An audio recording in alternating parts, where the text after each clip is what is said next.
Thank you. So welcome everybody to the October 2nd, 2023 Farmington School Board meeting. We'll call the meeting to order. If you'd please join me for the pledge. Allegiance to the flag of the United States of America and to the republic for which it stands, one nation, under God, indivisible, with liberty and justice for all. Thank you. Moving on to public participation, we have some folks here. We just here for the party or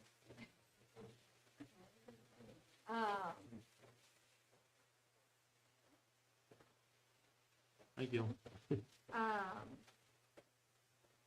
Everybody's all set. I just did want to give a little shout out here to our custodians. It is School Custodian Appreciation Day.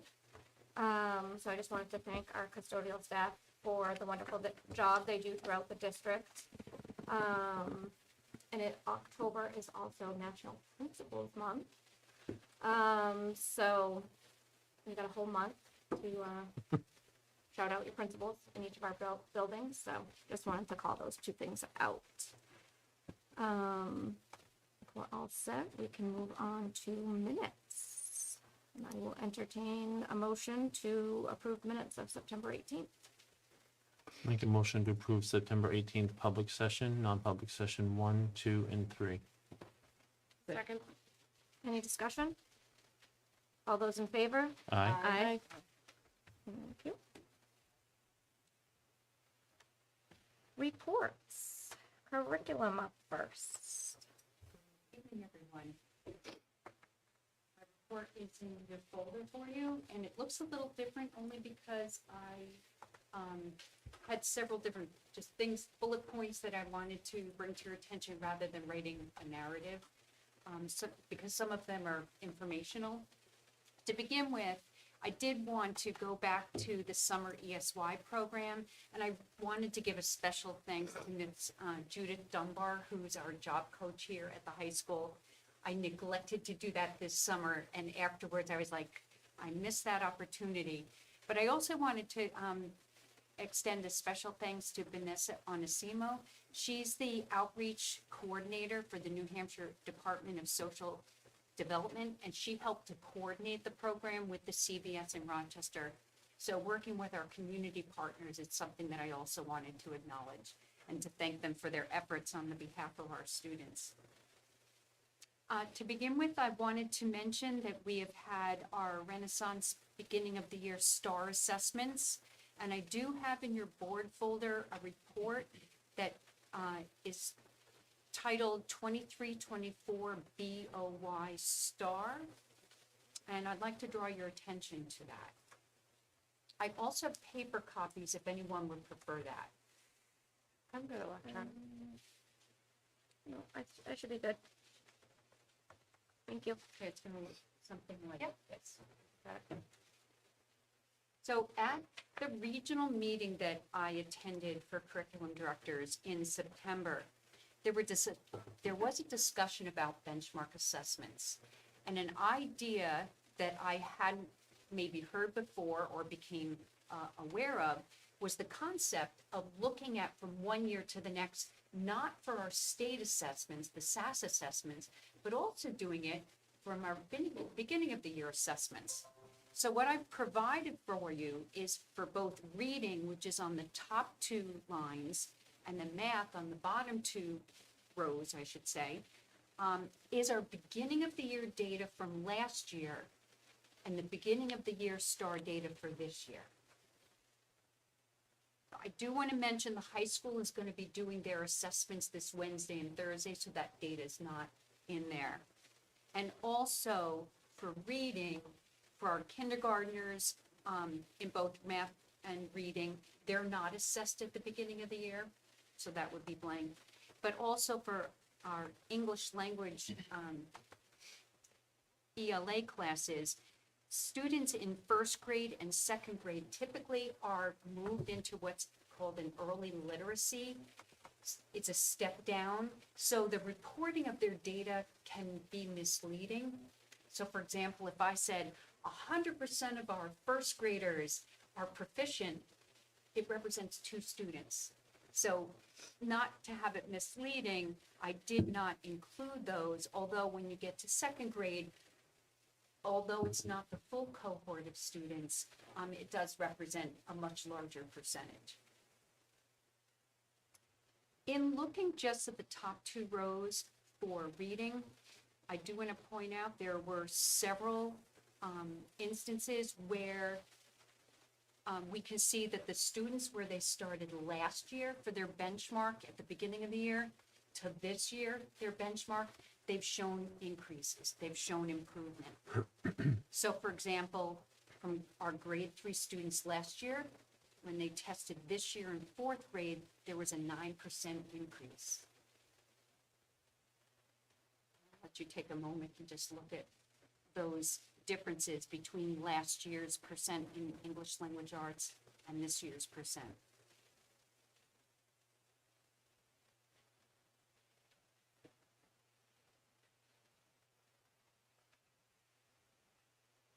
So all but one was an increase, right? Mhm. And that one was really kind of flat, wasn't it? It was really more flat.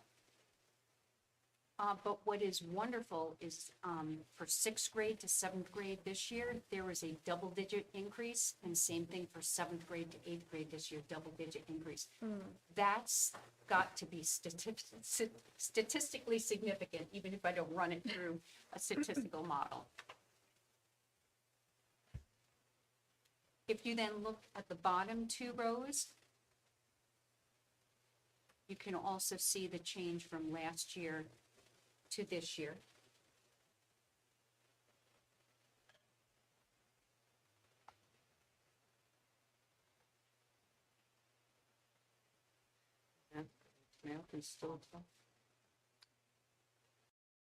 I do want to point out 5th grade to 6th grade and also 6th grade to 7th grade again had double-digit increases.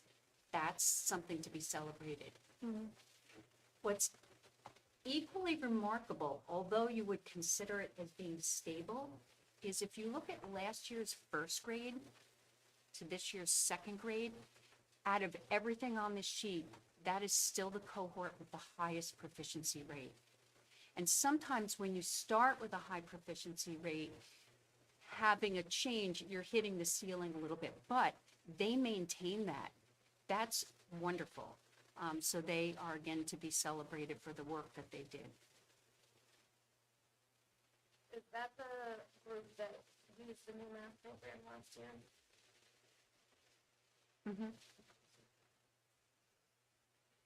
So I will update this sheet and put it in my next report, so it has the high school data in it.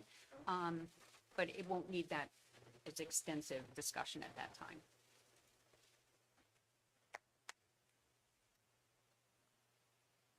Next, I do want to mention, I've been helping the high school get started this year. Before they had some school counselors. So I've been working with them on setting up the College Board Full PSAT and MSQT. That's the National Merit Scholarship Qualifying Test. That is scheduled for the 18th. The high school will also be doing the ASVAB test for those that are interested on October 25th. The Teacher Mentor Program, this year we have many new teachers, so we have 18 professional staff that are assisting our new professional staff this year. So we're happy to have so many of our veteran teachers willing to step up and help their new colleagues. For professional learning, at the beginning of the school year, before school began, we had a professional learning opportunity which was through community partners. They have received a grant, and we were able to provide youth mental health first aid training for nearly our entire staff in the district. So there were approximately 179 folks that were scheduled. Not everybody ended up completing it, but maybe it was 160. That's substantial for the district. That was a 2-day professional development opportunity. Our professional development master plan will be ending at the end of this school year, so we will beginning to put together our committee for addressing any edits, any updates, and looking to enhance our work by considering a platform, a digital platform that would warehouse documents for recertification. So rather than having a binder where folks are keeping all their documents in it, this will become a digital platform where they're storing all their documents. Much more professional and much easier to manage.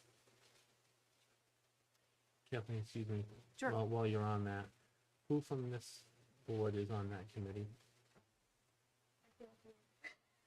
I don't feel like it's me. I feel like someone else raised their hand, but, Nicole just had the sheet out. She did. Every, It's been so every helpful. meeting. just because, the reason I interrupt you, Kathleen, No, sorry quite for all right. that, is that, this is the appropriate time for a board member to be involved with staff development. I've always been the one to say we should back off a little bit when we're talking about who needs what credits and who's behind on this. That's a little more uncomfortable to have a board member be a part of when staff are discussing that, but when we start reviewing the plan, that's when we should have a board member. So there's nothing like. I don't think we filled Yeah, it I don't- because of that, there's- so we're gonna have to discuss that. Okay. So one, if I may speak, Yeah, I don't care. one possibility is with the Learning Enhancement Committee, possibly those folks that are on it, yourself and Ms. Doyle, you might consider that as an extension to being on the committee as a suggestion. Something to consider. Yeah. Thank you. You're welcome. Next, curriculum review cycle. I do want to mention you have a document to that effect in your board folder. It's titled 2223. And in that particular document, I just wanted to let you know it has not been updated, but because of the extraordinary needs grant and the amount of curricular resources that we were able to get last year, I will be taking a look at this to make sure that it aligns with what we had done last year and what resources that we have provided for staff. Along those lines, just for your information, there's also a document, the 22-23 subscriptions, to show how the funds were used to provide multi-year subscriptions, and that those were staggered so that we could anticipate when renewal would come up, and that we wouldn't be hit with a large renewal in a single year.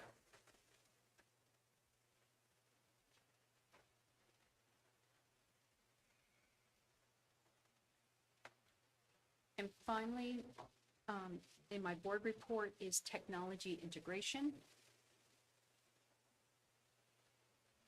With our receipt, let me see, that.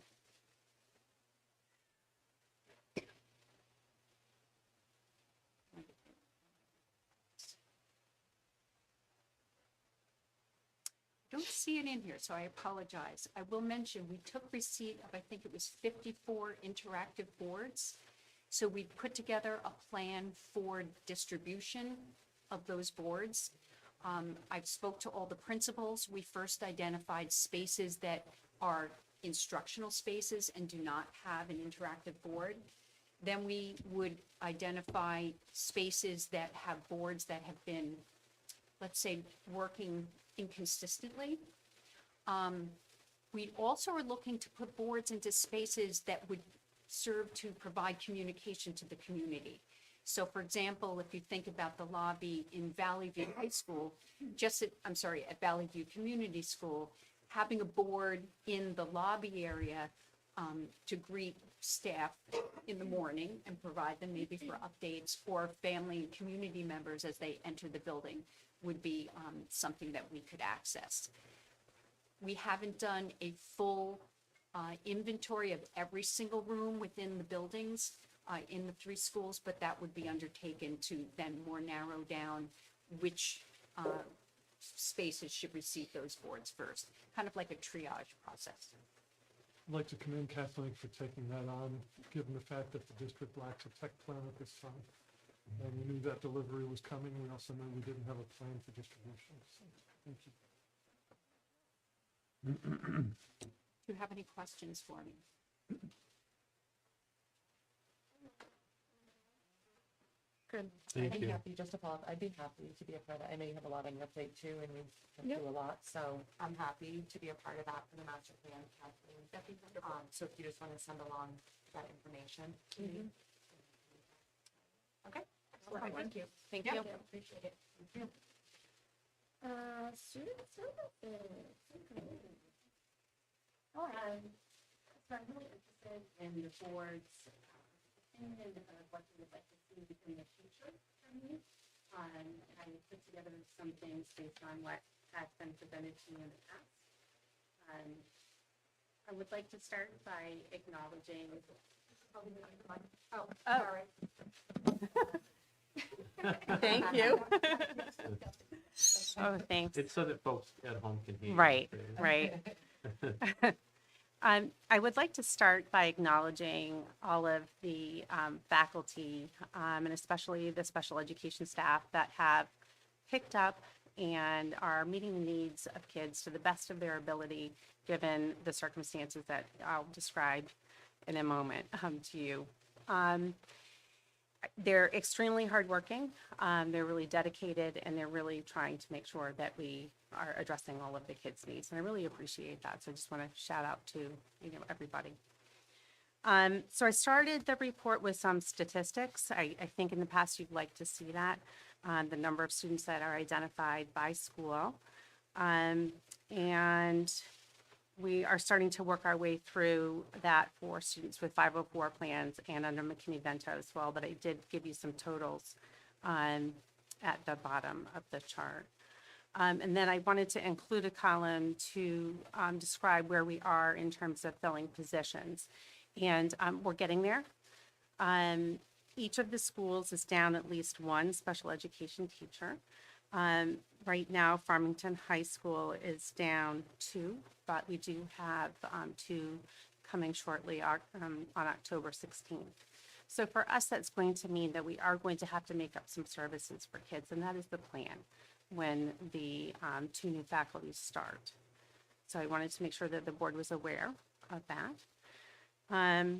Also at Farmington High School, we did have one of the guidance counselors start. And there's another one, I believe, that's starting tomorrow. Yes. Yep. So questions about the statistics piece of the report? With regards to the guidance counselors that are starting, we've started a conversation around professional development and support, given the fact that we've got some eager candidates who are on the green side. In the interim, I've been working with Jason at the high school to address junior and senior needs around college placement. And starting Friday, I'm going to start to deliver a program during advisory to help kids get started with the essentials like the Common App, having a resume, and developing essay. I want to say essay templates, because if you look at prompts that show up on college essays, they don't tend to vary too much. Maybe within a 5-year span, you'll see a slightly different variation of one that had appeared years before. So I like to encourage students to develop their writing skills and have generic versions ready so that when it comes time to apply specifically, they can just tweak it instead of, because there's always the stress of, oh my goodness, it's 650 words. Oh my goodness, I have a deadline of such and such. So what I'm trying to do is kind of back away from that kind of anxiety and steer kids in the direction of being prepared. And then they'll realize they are prepared when the time comes. So I have been busy getting the lay of the land and trying to gather information together to know how we support kids who are identified for special education, who have 504 plans, who are entitled under McKinney-Vento. So getting all of that information together. working hard to understand all the supports and services that are in place for students within the district, and getting to know the people that provide that. And I've been busy recruiting and nominating and, trying to fill those open positions. It has been challenging. We have been impacted, I think, by the time of year that we really move forward with our recruitment efforts. Another impact is really the amount of time that it takes to do things like complete criminal record checks and fingerprinting, along with the time of year that it really, it takes a while. But having said that, as I said, we have a couple coming and it's looking better. A few other things that Brian Colopy, who is a special ed coordinator, and I have been working to do is to address any outstanding student topics that we found along the way or that we found upon arriving. And that is moving along. In terms of special education compliance, I did ask each of the special education teacher case managers to do a compliance review based on do we have certain paperwork to go along the timeline of the special education process? Do we have signatures and that sort of thing? And that's looking very good. For any areas that things were missing, those are things that we are able to get so that we could have the folder itself be compliant. Which, if we were to jump actually to number 6, which is the LEA determination rubric, I think you have that in your folder. So something that looks like this. This is a document that is complete by the Department of Ed Bureau of Special Education. Was delivered to the district in April of 2023. I wasn't sure if you had reviewed this as part of the process, so I'll review that with you briefly. The way that this works is there are 4 areas that are where the district is evaluated in terms of the special education that they provide to students. And the district is able to get ratings of meets requirement, needs assistance, needs intervention, and needs substantial intervention, which to me speaks to what I know about the Department of Ed is that they're very collaborative and supportive and they do want to help. And so I appreciate that language because to me that means that if I need intervention, that you're going to be here to help me and to support me with that. So given the 4 areas, results-based assessment, compliance, and additional and other factors, we need assistance in results-based and assessment. And this would be of students that are identified for special education. We meet the requirement for compliance, which is why I wanted to jump here after I said the compliance checks. I think the compliance piece looks okay here. And maybe there are some other areas that we'd like to focus on. And then finally, under the additional and other factors, we need intervention. So that would be the area that needs the most work. And that is comprised of things like grants, primarily. And to come going forward, where they'll be looking at grant reporting and doing that monthly. The submission of this is early childhood data and special ed admin turnover, things like that. So my plan is to reach out to this particular section of the Bureau of Special Education to find out, okay, so we need intervention. How do we get intervention? And what does the plan look like to improve in this area?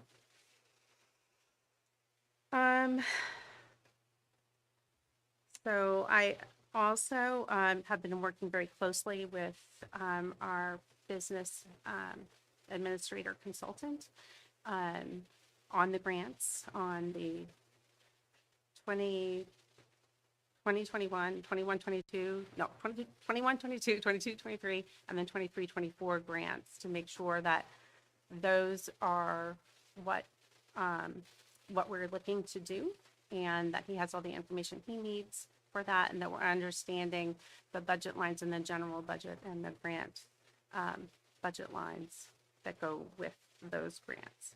And then developed a 23-24 grant as well for IDEA preschool. I'm happy to report that the special education aid was submitted on time, so you should be getting that in January. And my new administrative assistant is doing fabulously, by the way, and she's on Medicaid, as in, she's on getting the Medicaid to schools reimbursement. Yeah, it's wonderful. And finally, there is a need at Valley View for us to have another offering of a level of special education for students. Currently in the district, we offer a resource room, but there is not a self-contained program, which means that if we have students that require self-contained model, that they would need to go out of district. So I worked with Megan and others and put together an application to the Department of Education so that we could have a self-contained program at Valley View for students that need it so that they could stay in their district. And I'll look at the other schools to see if they need, but that one was the most pressing. Some things that I would like to do in the future is to work with Jim and others to talk about how we centralize our student data and information. Right now, there's information about special education here and McKinney-Vento here and 504 there, and I just am looking for a way to put that together. But you know what? Maybe I haven't found that it's there yet. I'm still finding things as I move along. Questions or other things that you would like to see from me? First of all, this is a fantastic report. Thank you. Very thorough and a lot of information. To answer your question that you posed starting off is what would we like to see, and I know I'm only one voice, obviously, out of the five of us. I think you'll find that we don't usually have questions about stats, but we like to see them. It helps us when we're making decisions during budget season and to understand how many kids are court involved, which I noticed you put in there, because that can obviously sometimes lead to an out-of-district placement, things like that. So that gives us an idea of what's going on within the department throughout the district. I would say, I mean, my answer to that would be what you think is important for us as board members to know, good and bad, okay? Because I don't want to mislead you, like we only want to hear the good stuff, because we want to hear your concerns and your challenges. Again, that helps with us when we make decisions and when we put our heads together to how can we help the special education department in Farmington. So, but this is great. Very, very, just so much information. So thank you. And tell me how to pronounce your last name again for me. I'm so sorry. Sleva. I was going to say it Don't wrong. worry. So, but Don't worry. for folks that are watching at home that are here that have not met Colleen Sleva, this is her first meeting really with us, I believe, in a public session. Welcome aboard. We know that you literally had to just hit the ground running and deal with a lot of outlying issues and things like that. And from what we've been hearing, you've been handling that wonderfully with your team. So thank you very much for your efforts so far. I'm happy to this year. help. Thank you. As with Kathleen, I'd like to commend Colleen for her efforts, not only in developing the program, but also with the initiatives that she undertakes. You'll remember the concern I initially raised before the start of the school year. Even though our files were in compliance for the most part, the few files that we started to interact with left more questions than answers. So that necessitated the checklist, which turned into the form that Colleen developed, and again, commending her staff as well for making things happen, because not that they would, but the state can show up at a moment's notice. And they can review at will, and it's better to be ready all the time than to scramble after the fact, so. And, There's so much, there's just so much on your plate, but you're still taking initiative to do more and looking for that, like, the programs, the acceptance, for the state and figuring out how to get the intervention, the assistance. I know how hard it is, so it's amazing. So Thank you. To you and to the special education team, so. there's also that old expression, necessity is the mother of invention. We did have a minor behavioral episode at the middle school, which, in sitting in on the debrief after the fact, obviously, I suggested that a risk assessment was going to be necessary before the child could return. And I think initially there were more questions than answers, but through Colleen's diligence, we were able to locate the existence of a process for risk assessment. And that's important for a lot of reasons, because when a child's behavior is to the point of concern,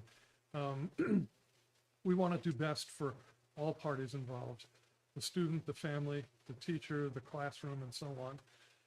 But we're not looking to prolong a situation. In other words, send a child out of school and then have to wait an inordinate amount of time for an assessment to be done. So we do have a plan, and we're going to move forward with that. And that'll dovetail nicely into a school safety program that I'm working on now that I'll be happy to talk to you about at another time. And you're very kind to give me credit, but credit is due to Terry Dwyer. And I wouldn't be surprised, Megan, if you had a part in that as well, of that whole risk assessment protocol. But I mean, this is the kind of thing, where I say to somebody, hey, do we have X, Y, Z? And next thing you know, they're like, here. It's wonderful. Attempt at making the super look bad in a public session. Let me make Oh, note of come that. on.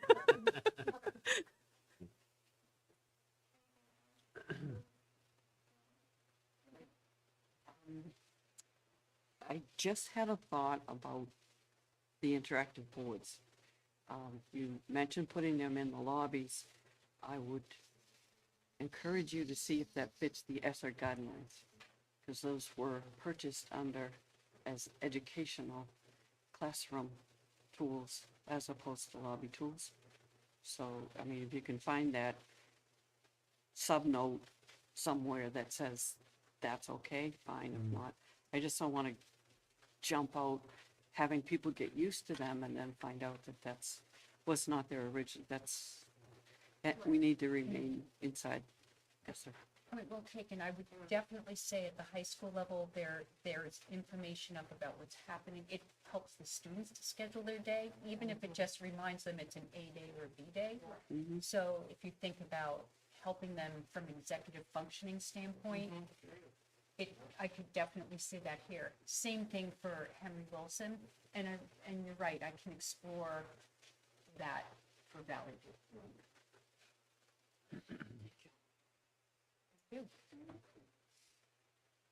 Moving on to new business.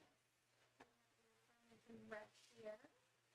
If you guys want, you can either come to the podium or the seat, whatever.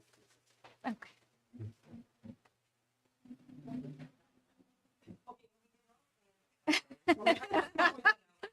Oh, come on. Yeah.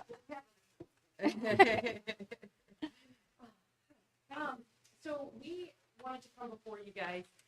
We're kind of at a point in our after-school program where we're,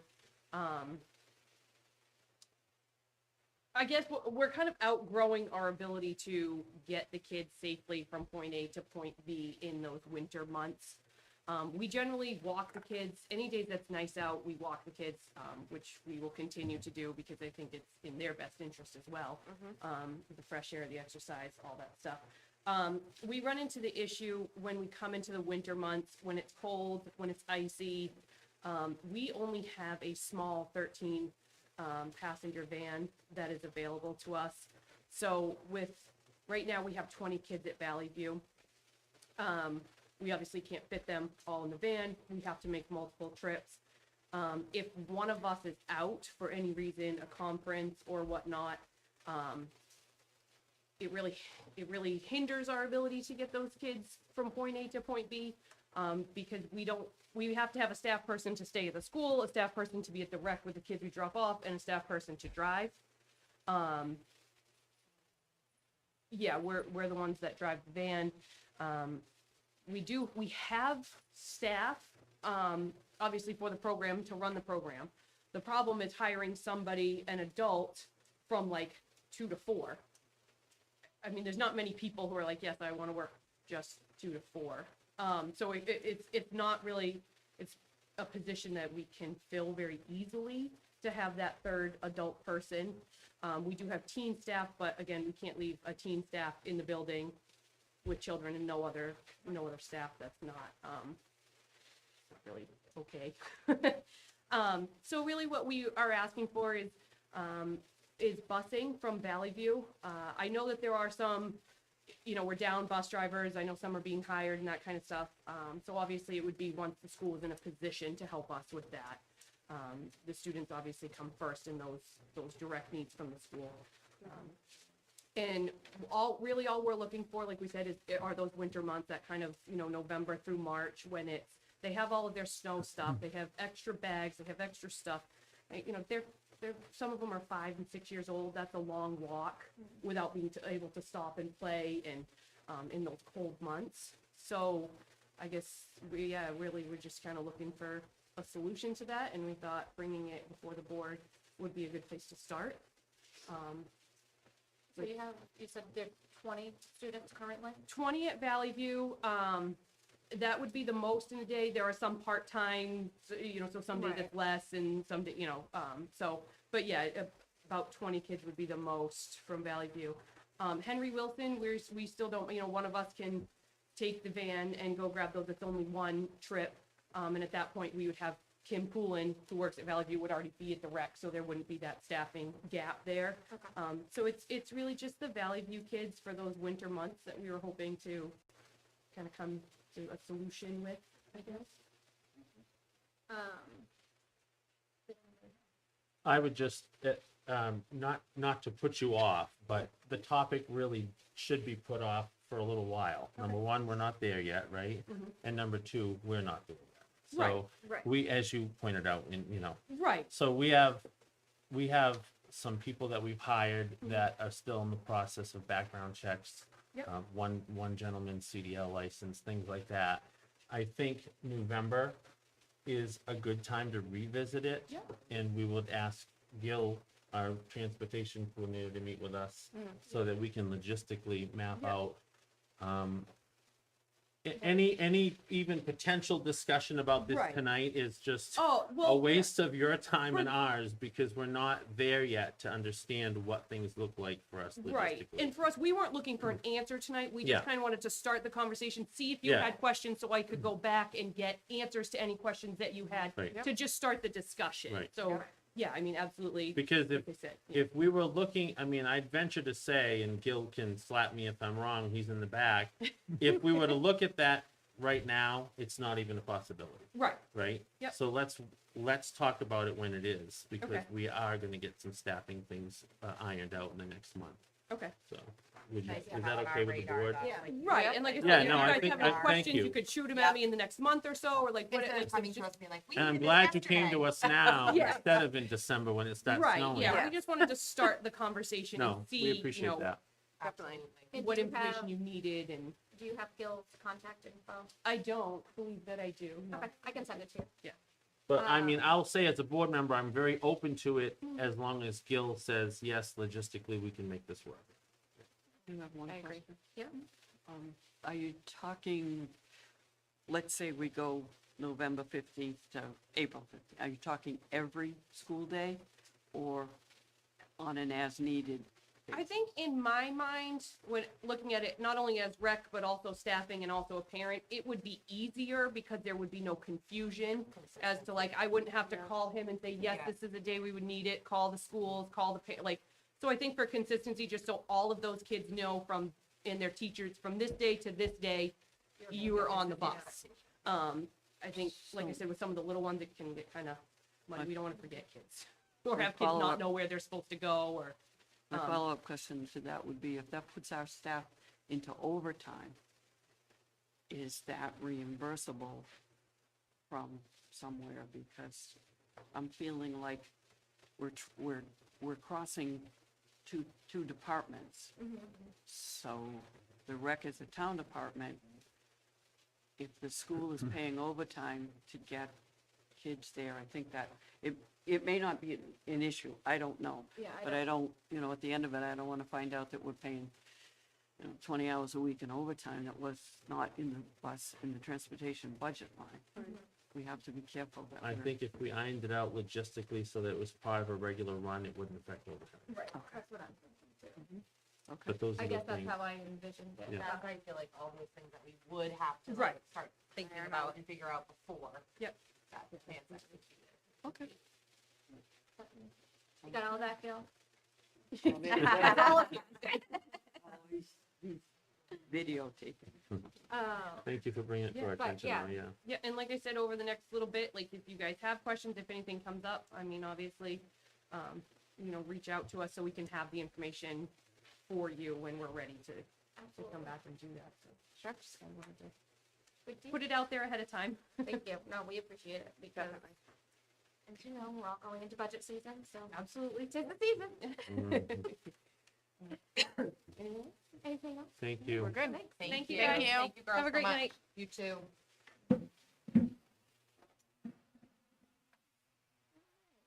Next up, community eligibility provision.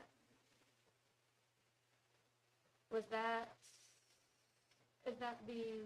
what I sent you, that increase?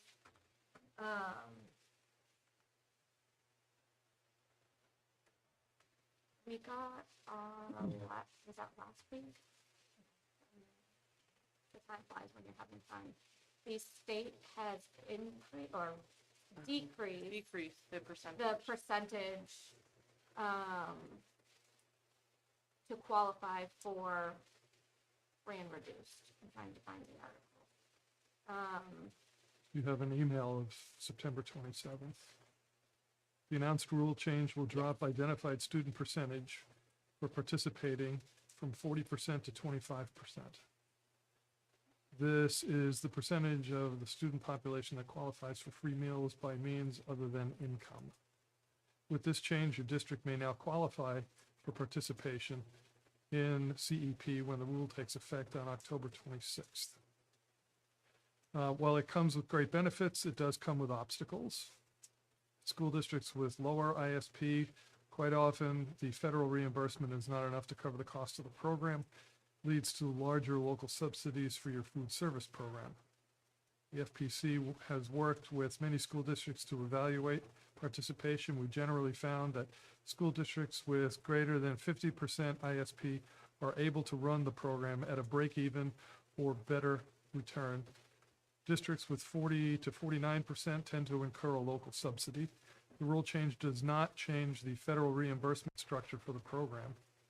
School districts with ISPs between 25 and 49% will have to anticipate that they will have a significant local subsidy if they implement the program. And we don't know what our percentages are right now, because we're.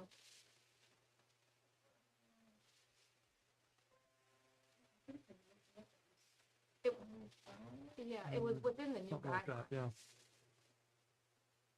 So, is that something that we need to submit to, any information to the DOE, or they take it from the information that we're already sending? Okay. I'll have to follow up on that. So I like what Chris said at the end of his email where he says, under the new rule, if we qualify and we're interested in getting an estimate of the financial impact of participating, please let me know. We'll be happy to run a financial analysis for you. And I think we should take him up on that to see where we're at. So absolutely, yeah. Okay.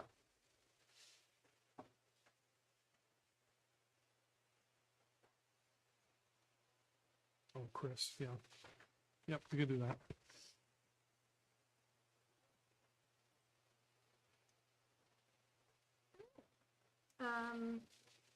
FHS library redesign. So I will say that this started last spring, And do have a narrative in your board folder, only because this happened like Friday. Investigating this further. We started last spring to take a look at the interior redesign of the high school library. For some of the purposes that I do have in that narrative, creating a flexible community learning space for students. It would be designed for students. Thinking about it from the place of, it's a space where students want to be in. It's a space that activates learning, a space that supports the development of community, small group interaction for learning, and that can activate educational change. So it's the idea of not structural, but looking at furniture, so to speak. So we had received, we met with a representative who, from a company that designs classroom spaces, they design community spaces, and they shared with the school administration last year and Sarah Wood, who's the library media specialist here, some ideas, and we generated some thoughts. He took some measurements, developed a plan, and it seemed a little out of proportion, and we shifted a couple things around, sent him a hand sketch of some updates that we want. We came up with we had a second draft, and then it was the end of the school year. So we knew that this would be ongoing. The thought at the end of ESER 2 was, could we sneak it in? But no, that wasn't going to happen.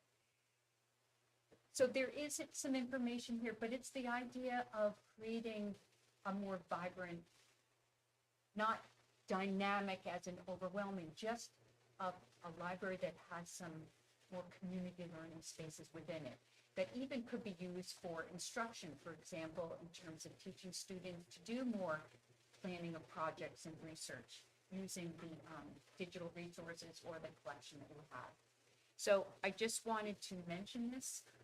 It still needs input from all of the stakeholders here. Students, number one, the full administration, also administrators who use the space for meetings, as an example, and even from the school board, because you also use this for meetings.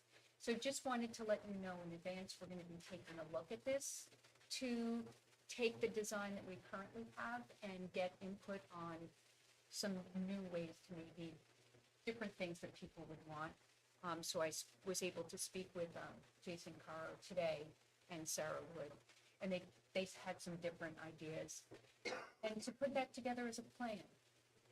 Now, we do recognize that it might need some additional assistance. For instance, there are few electrical outlets in the library, and yet technology and being able to plug in technology is a need that students have.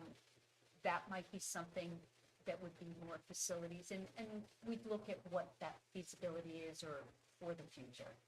Another might be in terms of the physical items. So for instance, the circulation desk, actually the top of that is just screwed on. So we have had a thought of maybe taking the top off to make it a lower space where there can be better interaction when Sarah is working behind the desk and the students are here in the library. Things of that nature are easy. But just wanted to mention that to you, that we're continuing to take a look at that with the possibility of using ESSER funds because it really is focused on students.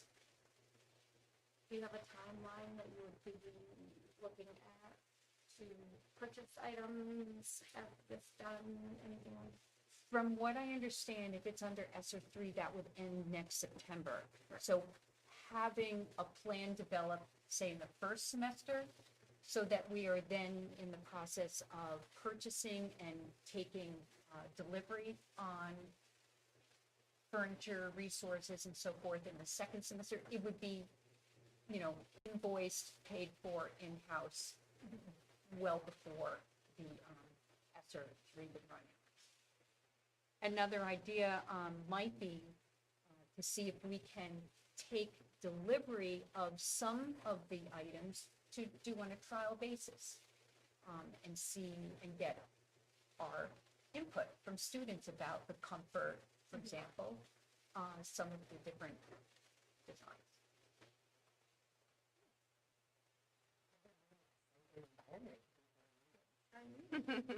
No recliners, Joe.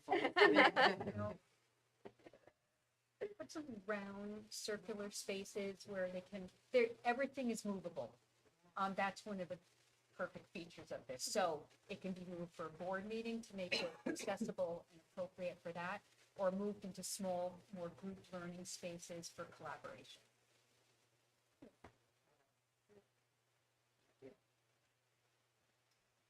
Any other new business before I move on? Unfinished business. Arts project grant. Which- Or was that Yeah. just, I know you Mhm. emailed and So this was brought to my attention from Mr. Paro. This grant was received by Brian Shagnon. And the board needs a resolution to accept this grant. So I do have in hard copy Jim's signature as the grantee. I do have it's in the folder, but I also have the Primex certification that was required.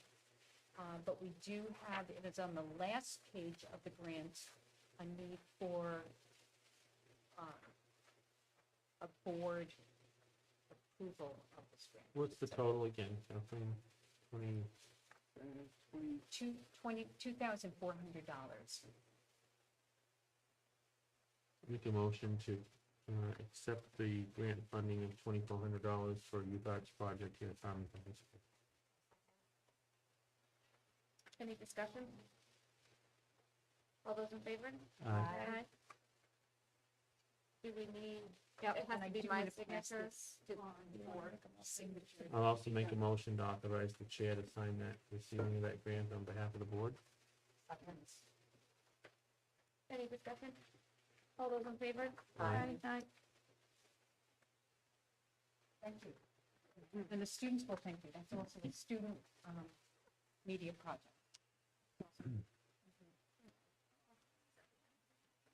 No.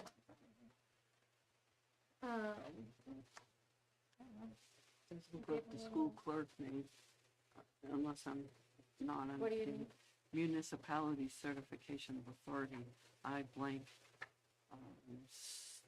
I am duly elected clerk / secretary of blank, which is us. A true copy of the resolution. I'm not an attorney, but I'm reading this and I believe that Kathy Seaver's probably going to have to. Yep. She's gonna have to certify the resolution, which isn't a big deal. Right. As long as she's in town. It has the clerk's signature. On the Page bottom. 7. And W9, I think we have this readily available. Madam Chair, if I might mention one other thing. There was another grant that was board approved on the 22nd of September, and we did, I don't know if the message got passed around, but we were able to secure Plan B for 3D printers. So that did get finished. Awesome. Wonderful. Nice. That was Yay, quick. that was quick. That's fine. Thank They you. printed that Mr. real quick Henry and sent it for- out the door. We were talking about setting up step-by-step procedure to make it simpler and more streamlined so that we don't miss any steps. Maybe policy committee, I don't know, but definitely need to have something so that, because the more important thing here is to encourage our staff and our people to look for these, like, obviously 2 of them have already done that. I think streamlining that process, getting it all done, so that by the time it comes to us, all the bugs have been worked out. We've had the time frame brought to us expeditiously, so that we don't have to. Absolutely. And even, you know, a checklist, in almost like a how-to, because there, Exactly. you know, And there maybe are it would many help people actually that. encourage others. Right, it Definitely. could be that people aren't looking Because, for I mean, them. I don't think that your general staff member realizes when they apply for something like that, that the board has a role in it. that's Yeah. right. You know, I mean, to be honest, when I think back about when I taught, I would have no idea. Me Right. either. Just figured I'd be getting a check or something, you know? Yeah. And I actually learned through this process too, because I've never dealt with Mm-hmm. grants that have been awarded to individuals for projects I've of been this in education nature. for I've 20 always years. dealt I with had the no title idea. grants, so it was a different learning experience for me. My bogey. I was at a conference this week sponsored by the Superintendent's Association, and I was introduced to the New Hampshire Association of School Budget Officers. And to make a long story short, there's two things we should be mindful of. The superintendent certification now is going to include a lot of the business administrator certification requirements because the state of New Hampshire has done away with the business administrator certification. So having said that, I'm interested in pursuing the coursework that they offer, not to be a business administrator, but to have a better understanding of the things that are going on. And I'd like to explore the possibility with this organization of, say, a group membership fee so that others in the SAU, perhaps building principals who might have an interest in this sort of thing, could participate as well. My understanding is the courses themselves, they're 6 weeks in length. They're all online. I just think there's a lot of value in a knowledgeable staff, first and foremost. So my desire to take this is for the good of the community, not for myself personally, although I have a personal interest. More to come. Any other unfinished business? Oh. Barry? No, good. I have a couple. Yep. Well, first of all, the guidance council thing was answered. We have one that started and one starting tomorrow. That's great. Custodial positions. Do you know if Larry's got anything in the pipeline as far as interviews? I offered him a contact today, Okay, and he's going to pursue that. okay. Just because I know we've been receiving some resignations and accepting them and retirements and such, and haven't seen any coming in on the other end, so. Yes. Thank you. And then, we have a personnel, on the agenda, non-public personnel. I'm gonna ask Madam Chair that we add another one because, I'm going to, make a motion, tonight regarding some staff members and some extra work that folks did. And it's in non-public just because we're gonna be talking about job performance, but certainly the minutes will become public and people will know what we did, but I wanna bring that up tonight before it gets too late into the school year.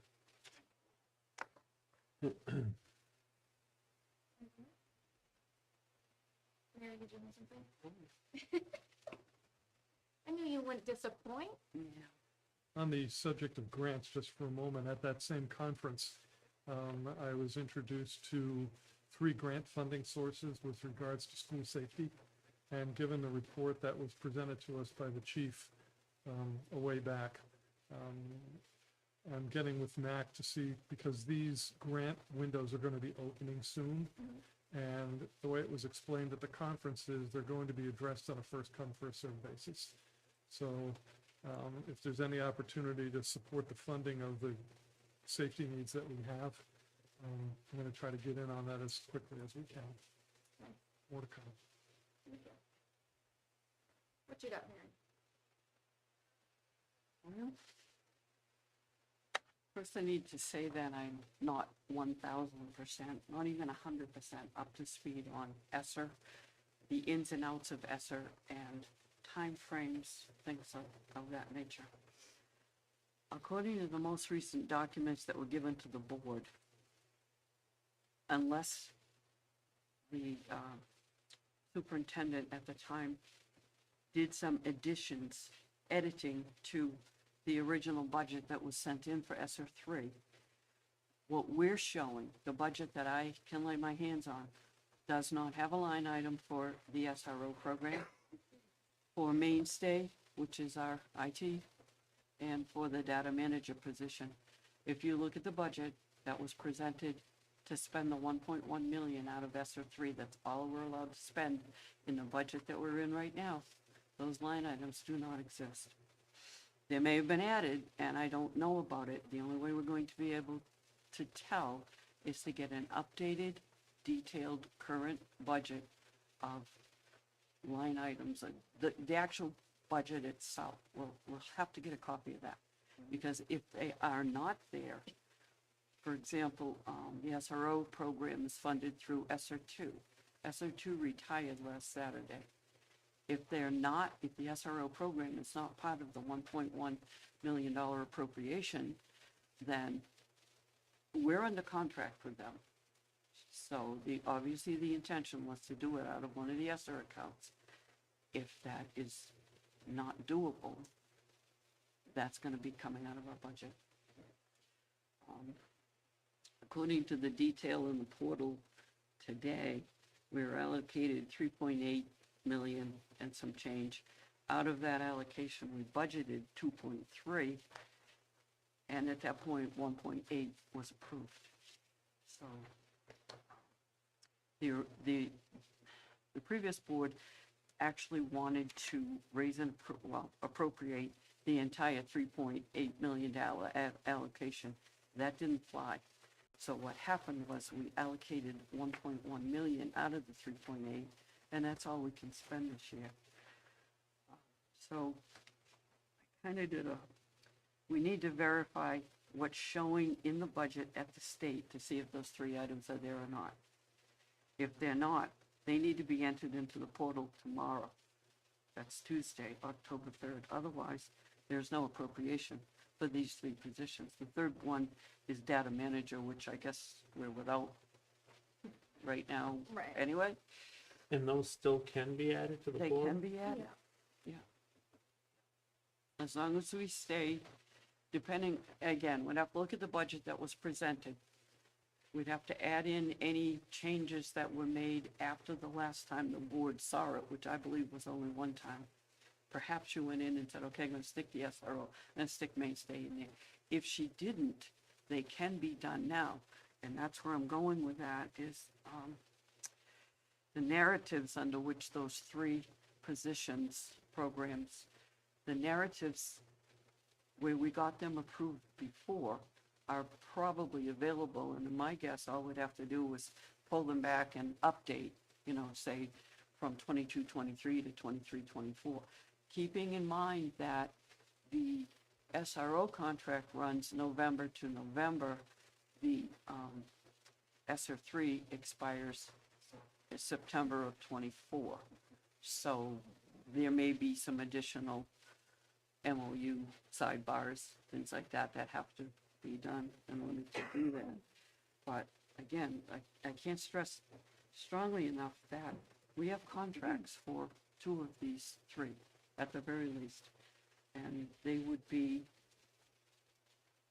I don't have the chart in front of me, we're probably looking at upwards of $500,000, possibly more, that would come back to us, our budget, the budget that we're working in right now, if we cannot get this straightened out. The second part of that is SROs get paid every 2 weeks. And I don't know how often we get billed from them, but we're in a very volatile time frame here to make sure that I don't have any doubt that they're going to be accepted, but the work has to be done.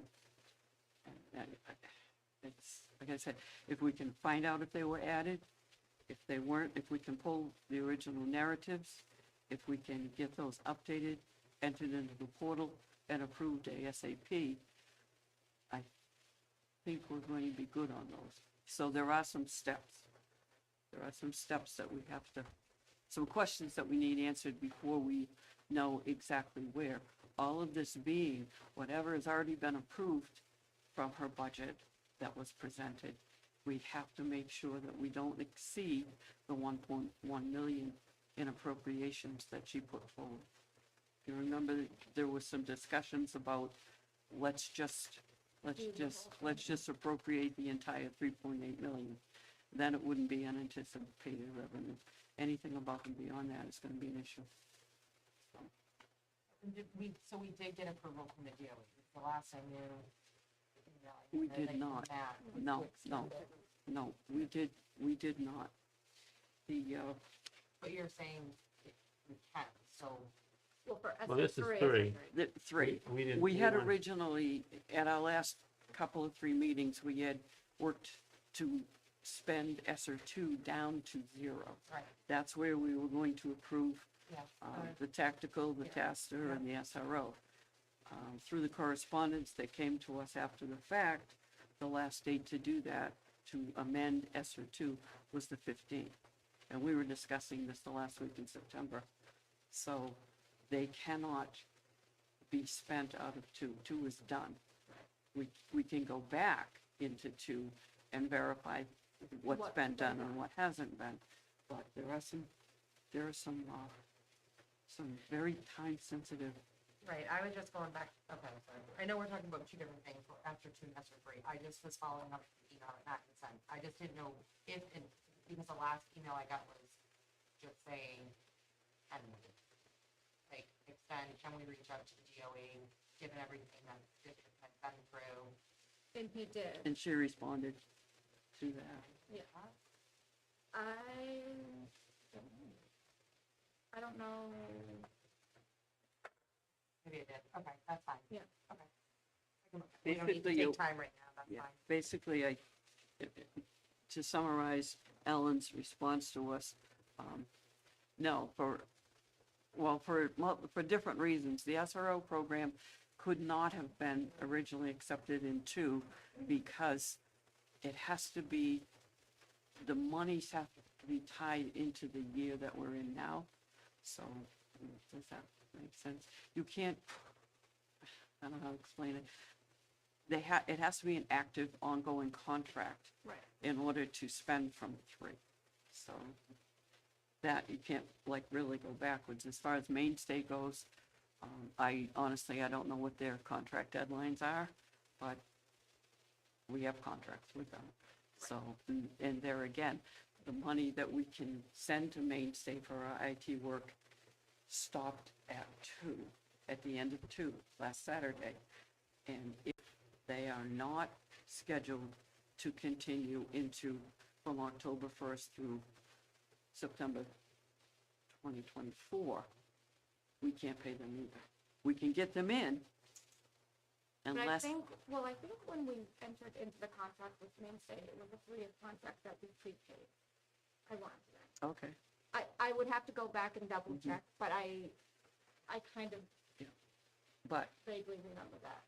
But then we would obviously, right, and Going again, forward. if they're absent in the ESER three budget, it's going to have to be that's gotta be revisited and reapproved. yeah. Which, again, it shouldn't be a big deal, it should be a continuation, and if the narratives are there, It's, change the Right. dates, resubmit them and go, but no, spending that final batch of 590 or whatever was a no-go. right. And DOE 25, do you have an update on that? I sent you an email this afternoon from Mac. Yeah. He writes, "We've made good progress with some grants, right now working on IDEA, then ESSER 2 and 3. It will be tough to finish ESSER in time for reporting on the DOE 25, so we will need to best guess where it will end with that. Final reporting is due by November 14th. Will need to be cleared up in an audit."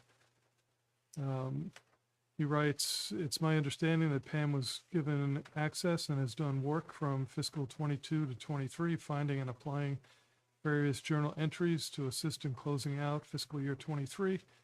I've been working with Kathleen on various title grants which are coming along and have been properly carried over for the new year.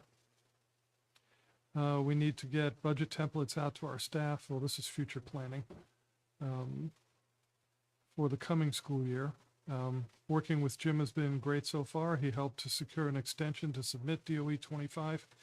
We still need to set up this year's audit and stay on top of recommended adjustments to ensure our financials are clear and accurate as possible. Still, he's repeating his concerns with grant ESSERs 2 and 3, requiring maintenance moving forward. We've successfully worked our way into the grant system and can begin the reconciliation process. We still need to have these fully reconciled to the DOE. And he thinks that we should pause ESSER 3 expenditures for the moment until we're fully reconciled and until we have a grant writer to help with this work.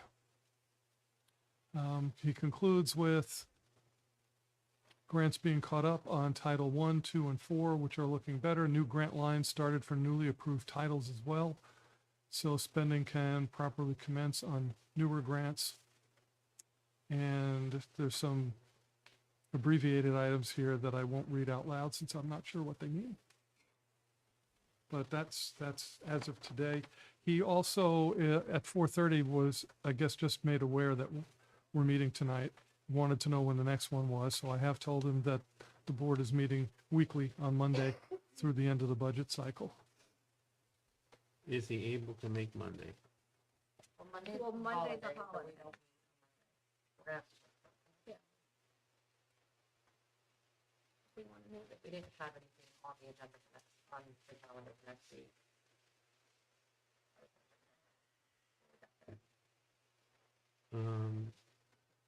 Well, we need to, even if it's only financials. I'm Yeah, getting, look, I'm, I'm not the worry ward when it comes to financials Right. like Mary is, just because she's smarter than I am when it No. comes to that. But I'm now, like, I'm getting nervous that we're into October and Yep. we don't Okay, have yeah. any meat to anything that we're getting for information. And as Mr. McKenzie is signing his emails, I believe it said interim business administrator, which was a little bit of a surprise to me, then let's get him here in a meeting. I agree. I assumed he was gonna be here today. So part of me thinks we should find out when he's available and then set a meeting for next week. If the And board is three of us can interested, come. he will be on campus this Friday all day. But if we can get an answer, Jim, of when he's available next week so that we can set a meeting, 'cause Okay. since we don't have one set, and if three of us can come, then let's do it. Yeah, absolutely. Yeah, I wasn't saying Joel not to meet on Monday, I was just saying Oh, there's no, no. nothing on the calendar no. already. Well, we and that wouldn't was meet being a Monday holiday, anyway they- because they're obviously holidays they for wouldn't these be folks, here. so, That's all, no. I agree, we need to meet. Yeah. So, And just to clarify, his closing on his email reads financial manager SAU 64. Not on well, an this email, one no, is the there's another interim one, business administrator, Farmington School District, SAU 61, Right. 35 First Street. right. Alright. So, I have Oh, concern, right, yeah, sorry, I forgot where we were. no, I do have concern with them saying that we need to stop spending on ESSER 3 for the reasons I just explained. Well, yeah, I mean, I thought of that too. We can't really. Right. Maybe new expenditures. That's how I took it, as new. Right, like future, like, Right, right, if until we we're- know where. But those, like you pointed out, Mary, contractually, Right, we need to get a hold of that plan and see where and what we need to do I to did, get those lines paid. one final thing, I had Cheryl upload it to our folder. I did, after I received permission from the board to reach out with some questions that were going to help me, help us. He got back to me last Friday, I think it was. It's very light as I look at this, but I think you can read it. my question is fairly bold, and then his response to each section should be in there so that you can see how he's interpreting my questions and I believe learning from and seeing some of the things that we have concerns with. The final statement is the last correspondence I spoke with him. I believe he's talking end of October, early part of November, to be prepared to be able to set the tax rate. That may be a problem. They're looking to set that no later than the third week in October. So wherever we wind up at that point. But there are a lot of DMSs and the DOEs and Right. things That needs all to have get, to be completed. right. And I'm not sure that we've actually closed and rolled 23 yet. I don't think we have. To my knowledge. I should say. I'm done, thanks. Well, that kind of, I don't know if that encompasses financials as well. We have that on the agenda. I just had my budget committee questions, which I assumed I would bring up in financials, but maybe that was wrong. Is that, She had some questions Yeah. that. okay, But, nope, sorry. but I mean, would it be more appropriate when we meet next week with Mac to bring them Sure, up? yeah, that's fine. I mean, Yeah, there's nothing's no- urgent. Right. And I'm not having a meeting before then, it's not till the 25th, so. I can fine answer with a that. few of them, so. Right, yeah. Well, and I know one's on the manifest right there, my first question. Yeah, so next week is fine. All right. And you sent, because you sent them to I sent them everybody. to, Yeah. Yep. That works for me. Do we have anything else under financials that we need to go over this evening? covers it. I'm good.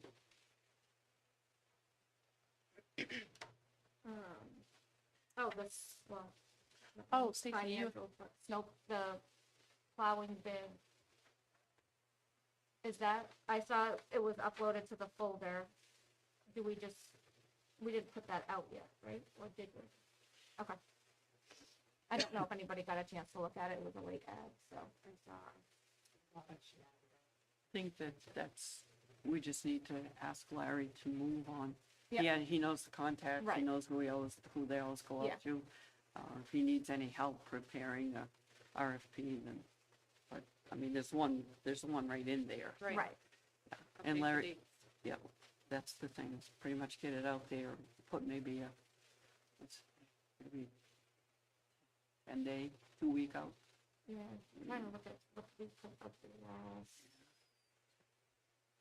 I'm not gonna say out loud that we've had snow in October No, before, but Well, Halloween. that's, Halloween, And The then lots, I was Frankenstorm. gonna say, there's been lots of Halloweens and I can remember a soccer Halloween. games. I can remember Snow. Halloweens where I literally sweat inside my plastic mask. Don't worry, the And next 2 days another are one. 80, we're good. And another one where I wore my boots. Right, So, yeah, yeah.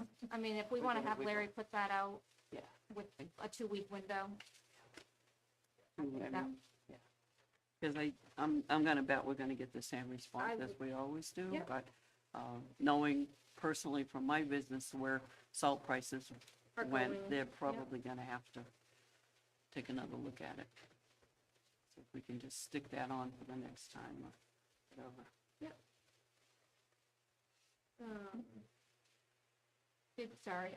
Did you have something when I good. thought of that? No.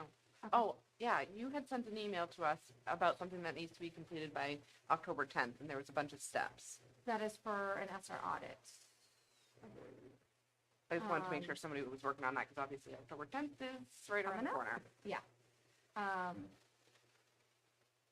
From tomorrow, What was that? it's a week from tomorrow. Right, So, yes, so Okay. we got that. perfect. Mm, Yep. Anything else on financials? We're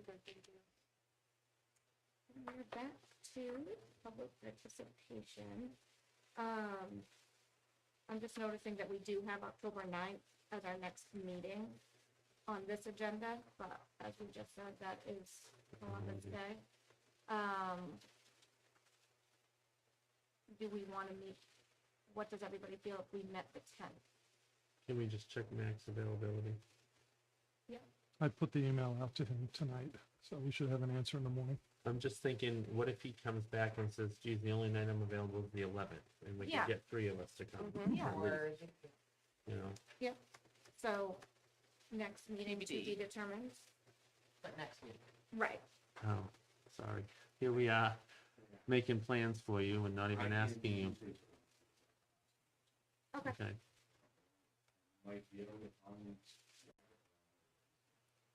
Okay. We will Good to keep know. you in the loop. Okay. Sunday, no. Thank you for coming out, Stephen. All right, any other public participation? Hearing none. I think that wraps up our public session. We have some manifests to sign, and I will make a motion to go into non-public session 1, RSA 91A 3, 2, C, and J, student issue. Second? Any discussion? All those in favor? Aye. Thank you, everybody. Good Good night. night. Night, thank you.